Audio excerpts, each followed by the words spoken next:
लक्ष्य लेके मैं निकल पड़ा हूँ। और कांग्रेस पार्टी का जो उद्देश्य है, हमारी लाडली बहन और प्यारे भाई और नौजवान साथियों, जन जन की भलाई और जन जन की उन्नति करना।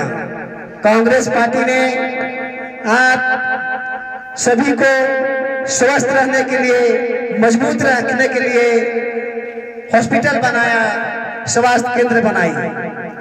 कांग्रेस पार्टी का जो सोच था, हमारे देश की गरीब जनता, चाहे वो मजदूर हो, चाहे वो किसान हो, चाहे वो नौजवान हो या किसी भी जात धर्म से हो, जब वो स्वस्थ रहेंगे, तंदुरुस्त रहेंगे तो खुशहाल रहेंगे। और आपने देखा इसी सोच को कांग्रेस पार्टी ने करके दिखाया। हॉस्पिटल भी बनाई, अस्पताल भी बनाई और जनता के लिए दवा का मुहैया भी कराया।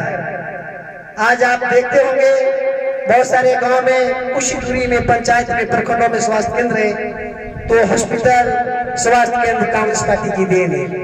कांग्रेस पार्टी ने आपकी बच्चों को पोलियो जैसे बीमारियों से बचाने के लिए संकल्प लिया और भारत से श्रीमती इंदिरा गांधी जी एक संकल्प ली थी कि मैं इस देश से पोलियो मुक्त भारत बनाऊंगा, पोलियो को मुक्त करूंगा इस देश से। जब पोलियो मुक्त हुआ तो मैं आपको बताना चाहता हूँ, मेरी लाडली बहना, प्यारे भाइयों, नौजवान साथियों, कि पोलियो एक ऐसी बीमारी थी जिसमें बच्चे अपंग हो जाया करते थे, पैर से, शरीर से कमजोर हो जाया करते थे। आज पोलियो अगर मुक्त नहीं होता तो इस गांव से ना जाने हमारे नौजवान भाई पुलिस में होते या नहीं होते, आर्मी में होते या नहीं होते, ऑफिसर बनते ना बनते, मिलिट्री बनते ना बनते, इसकी कोई गारंटी नहीं थी। माननीय श्रीमती इंदिरा गांधी जी का जो संकल्प था कि इस देश में जो पोलियो की महामारी फैली हुई, मैं सबसे पहले इस देश की जनता के बच्चों की उज्जवल भविष्य के लिए मैं इसे मुक्त करूंगा और मैं इसे हटा कर रहूंगा।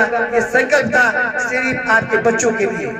आपका बच्चा जब स्वस्थ रहेगा तब ना पुलिस बनेगा, तब ना फौजी बनेगा, तब ना मिलिट्री बनेगा, तब ना ऑफिसर बनेगा। तो मेरी लाडली बहन और प्यारे भाइयों, एक तरफ कांग्रेस पार्टी का सोच, आज हम सभी के चहेते समाज के लोकप्रिय नेता माननीय श्री धीरज प्रसाद साहू जी, ये ठंड की मौसम चल रही है, आप लोग भी देख रहे हैं, आप लोग भी जानते हैं काफी ठंड पड़ती है। लोहरदगा क्षेत्र के विभिन्न प्रखंड और अलग अलग पंचायत में उन्होंने कंबल बांटने का काम किया। उन्होंने कंबल बांटने का संकल्प इसलिए लिया कि हमारी जनता, कांग्रेस पार्टी का जो सबसे पहला प्रयास होता है वो मानव सेवा होता है। उन्होंने मानव सेवा करने का जिम्मेवारी और कार्य किया। उन्होंने कम्बल बांटी, आपको ठंड ना पड़े, हमारी माताओं को ठंड ना पड़े, हमारे बुजुर्गों का ठंड ना पड़े, इससे बचाने के लिए उन्होंने हर पंचायत में कम्बल बांटा है, हर प्रखंड में कम्बल बांटा है और लोहरदगा जिला के हर क्षेत्र में कम्बल बांटा है। ऐसे महान शख्सियत दानवीर श्री धीरज प्रसाद साहू जी ने काम करके दिखाया।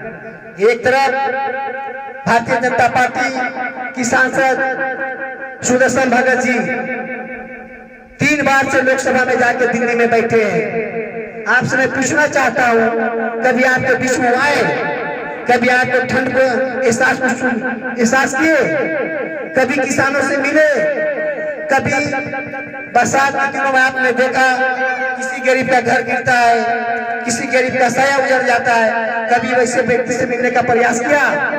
तो फिर हम वोट क्यों देंगे उन्हें? इस बार मैं जो सोच के निकला हूँ, मैं कारवा लेके चला हूँ और बहुत गणमान्य व्यक्ति का जो सहयोग मिलता है, हमारे चेयरमैन जी, हमारे धन कुमार कुजूर जी और आप लोगों का प्यार, दीनबंधु भैया का प्यार, बस मैं संकल्प से निकला हूँ कि इस देश में जब कोई लोकतंत्र में सरकार बनाती है, सांसद चुनती है, प्रधानमंत्री चुनती है, तो उम्मीद से चुनती है।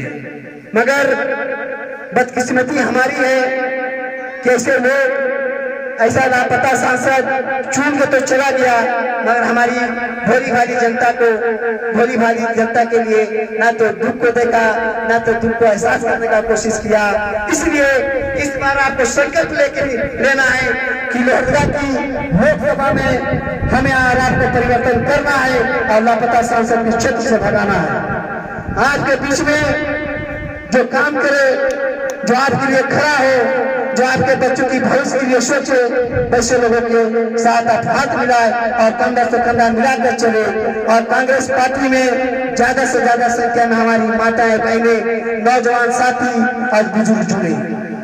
कांग्रेस पार्टी राजनीतिक दल के साथ उम्मीद है नारी, उम्मीद है युवा का, उम्मीद है बुजुर्गों का, उम्मीद है किसानों का, उम्मीद है बच्चों का। आपको मैं बताना चाहता हूं, आपको जो 33% आरक्षण मिली है, राजीव गांधी जी का देन है।